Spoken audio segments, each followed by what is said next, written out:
ख़बर यह है कि इमरान खान ने अब थोड़ी सख्ती करना शुरू कर दिया। पहले तो ये था ना कि अलीमा खान बाहर आती थी, वो कह रही थी कि इमरान खान अपने लिए कॉल नहीं देंगे, इमरान खान कुछ नहीं करेंगे, जो करना है लीडरशिप को करना है।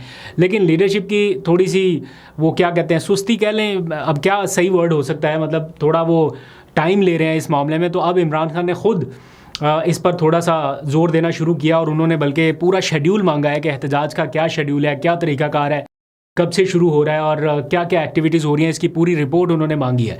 जुनेद अकबर अलग अपनी रिपोर्ट देंगे, एहतजाज का शेड्यूल क्या है, कब से शुरू कर रहे हैं। आलिया हमज़ा ने अपनी अलग से रिपोर्ट तैयार की है, वो भी उन तक जैसे तैसे भी जो भी उनसे मिलने जाएगा किसी भी वसीले से सही, लेकिन ये चीज़ें उन तक पहुँचेंगी। अब ये सारा एक्सपेडाइट क्यों हो रहा है, अचानक से ये चीज़ें आपको एक्टिविटीज़ नज़र आ रही हैं, पीटीआई एक बार फिर से मोमेंटम पकड़ती हुई नज़र आ रही है। उसकी एक वजह है, जब 26वीं तरमीम आपको पता है मंजूर हो रही थी, उस टाइम भी एक एहतजाज शुरू हुआ, बहुत ज़्यादा कोशिश की गई लेकिन वो एहतजाज कामयाब नहीं हो सका और उसके रिज़ल्ट में क्या हुआ, 26वीं तरमीम मंजूर हो गई, जैसे तैसे भी कराई गई लेकिन वो हुई। और उसका इम्पैक्ट जो है ये बहुत देर तक रहेगा और तब तक रहेगा जब तक ये तरमीम या तो रिवर्स नहीं कर लेते सारे पार्लियामेंटेरियंस मिलके, या फिर अदालत इसको अंडू नहीं कर देती। तो इस टाइम ये दोनों सिनेरियो नज़र नहीं आ रहे कि या तो ये सारे अराकीन मिलके इसको रिवर्स करें, ये इस तरह का माहौल नहीं है। और अदालत का 26वीं तरमीम के बाद क्या हाल है वो भी आपके सामने है। तो इसके लिए बहुत लंबी चौड़ी एफर्ट जो है वो रिक्वायर्ड है। और अब एक और चीज़ सर पे आन पड़ी है और वो है GHQ हमला केस की समाअत, जो कि बैक बर्नर पे कहीं चली गई थी, काफ़ी देर तक उसकी समाअत नहीं हुई। लेकिन एक बार फिर से आपने देखा कि फ़र्द जुर्म आयद होने लग गई है, ट्रायल शुरू होने लग गए हैं, समाअतें शुरू होने लगी हैं। दैट मीन्स कि बहुत जल्द ये 2-3 महीनों के अंदर अंदर ही ये कंक्लूड हो जाना है केस। और इसके कंक्लूजन में क्या होगा कि सज़ाएँ, जिसका कि कभी इम्कान है कि सज़ाएं सुनाई जाएंगी, कितनी होगी, क्या दुरानिया होगा, वो एक अलग है। एक लम्हे की भी सज़ा अगर हो तो दैट मीन्स कि बहुत सारे अरकान पार्लियामेंटेरियन जो हैं वो बीच में रगड़े जाएंगे, वो नाअहल हो जाएंगे, उनकी जगह नए लोग आएंगे। कैसे आएंगे, ये एक ऐसा प्रोसेस शुरू हो जाएगा जो मौजूदा सियासी सूरत हाल को मज़ीद पेचीदा बना सकता है, मज़ीद कॉम्प्लेक्स कर सकता है, मज़ीद पोलराइज कर सकता है। तो उसके लिए अब एक ही ऑप्शन है पीटीआई के पास कि जितना ज़्यादा से ज़्यादा मोमेंटम पकड़ सकती है, स्ट्रीट पावर हो, कुछ भी हो, जो भी वो एक्टिविटीज़ अपनी करना चाहें ताकि बारगेनिंग पोजीशन ज़रा उनकी स्ट्रॉन्ग रहे। उस सिलसिले में अब कुछ चीज़ें जो है वो ऐसा नज़र आ रही हैं कि हो रही हैं। मुख्तलिफ़ जगहों पे कन्वेंशंस का इनकाद हो रहा है। लाहौर में हमने देखा वकला ने कन्वेंशन किया, फिर कारकुनान अपने तौर पे मुख्तलिफ़ जगहों पे मुख्तलिफ़ शहरों में कर रहे हैं। कल से ये सिलसिला शुरू हो जाएगा। 25 मई को पेशावर में भी है, कराची में भी है, 26 मई को वैसे ड्रोन हमलों के ख़िलाफ़ एहतजाज है। तो बहुत सारी इस तरह की एक्टिविटीज़ जारी हैं। एक चीज़ अगर आपने नोटिस की हो, एक तो बड़ा तगड़ा मुकाबला भी बाय द वे आ रहा है। ये समरियाल इलेक्शन जो है PP 52 का, ये 1 जून को, यानी आज से ठीक 7 दिन के बाद ये एक तगड़ा मुकाबला आ रहा है। PTI versus rest of the parties ही होगा ऑब्वियसली, हमेशा की तरह।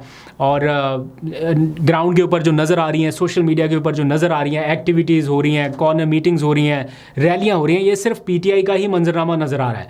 दूसरी जमात हमेशा की तरह शायद रिलैक्स है कि कोई नहीं, एंड पे जो भी है वो फिर जो भी चीज़ें होती हैं कहीं वो ना हो जाए इस बार फिर भी। तो PTI अपने तौर पे कोशिश कर रही है। हमने देखा बहुत सारे यंग लोग, यंग फेसेस जो हैं वो भी मैदान में उतरे हुए हैं। आज मियाँ इबाद फ़ारूक को हमने देखा, वो वहाँ पर पहुँचे। सालार काकड़ अपने बलूचिस्तान में, मतलब डिफरेंट किस्म के एनवायरनमेंट अगर आप देखें ना, अब कम अज़ कम इमरान खान ने या PTI की सियासत ने ये काम तो कर दिखाया कि वो जो एक होता था ना कि सिर्फ पैसे वाला आदमी ही इलेक्शन कैंपेन कर सकता है या पैसे वाला शख्स ही इलेक्शन लड़ सकता है, वो चीज़ अब कहीं पीछे रह गई है। अब नज़रियाती कारकुन जो है वो आगे आते जा रहा है, इस चीज़ के कतई नज़र कि उसकी एज क्या है, एक्सपीरियंस कितना है, वो पार्टी के साथ कितना लॉयल है, वो वर्कर्स के साथ कितना लॉयल है। अब उन लोगों को मौका दिया जा रहा है और आपने देखा है कि ऐसे ऐसे लोग अब लीडर बनते जा रहे हैं जिनका खाली टिकट मिलना ही उनके लिए मुश्किल हो जाता था। फॉर एग्जांपल मियाँ इबाद फ़ारूक को आप देख लीजिए, उन्होंने सख्ती बर्दाश्त की, आज वो एक लीडर के तौर पर PTI के रहनुमा के तौर पे जाने जाते हैं, या इस तरह से उनका वेलकम हो रहा है।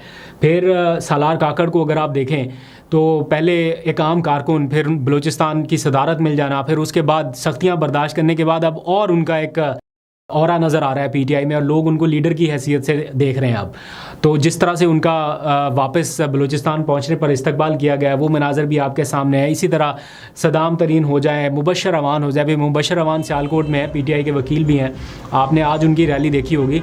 तो ये वो सारे लोग हैं। मुबशर अवान को आखिरी लम्हे में टिकट नहीं मिला, इमरान खान ने फैसला किया था लेकिन वो बाद में अंडू कर दिया गया फॉर सम रीजंस, लेकिन वो अपनी पार्टी के साथ लॉयल रहे हैं। आज भी वो रैलियाँ निकाल रहे हैं और लोगों का प्यार मोहब्बत उनको मिल रहा है। तो इस तरह बहुत सारे और लोग हैं, बिल्कुल यंग फेसेस हैं, लेकिन वो सामने आते जा रहे हैं।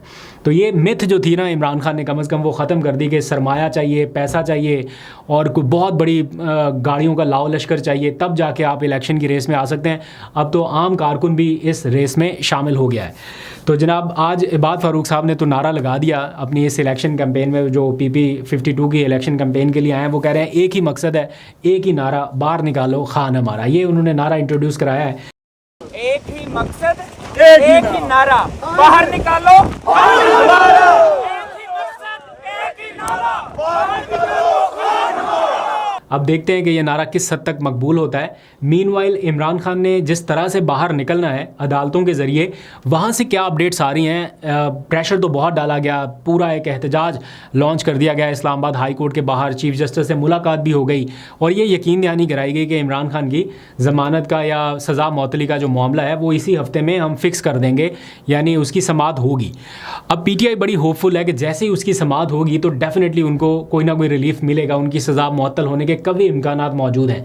जब तक कि कहीं और इंतज़ामात नहीं हो जाते किसी और जगह पे उनको सज़ा सुनाने के या अंदर रखने के, तब तक इस केस का तेज़ी से आगे बढ़ पाना मुश्किल लगता है। लेकिन फिर भी ये कहा गया कि इस हफ्ते जो है वो समाअत होगी।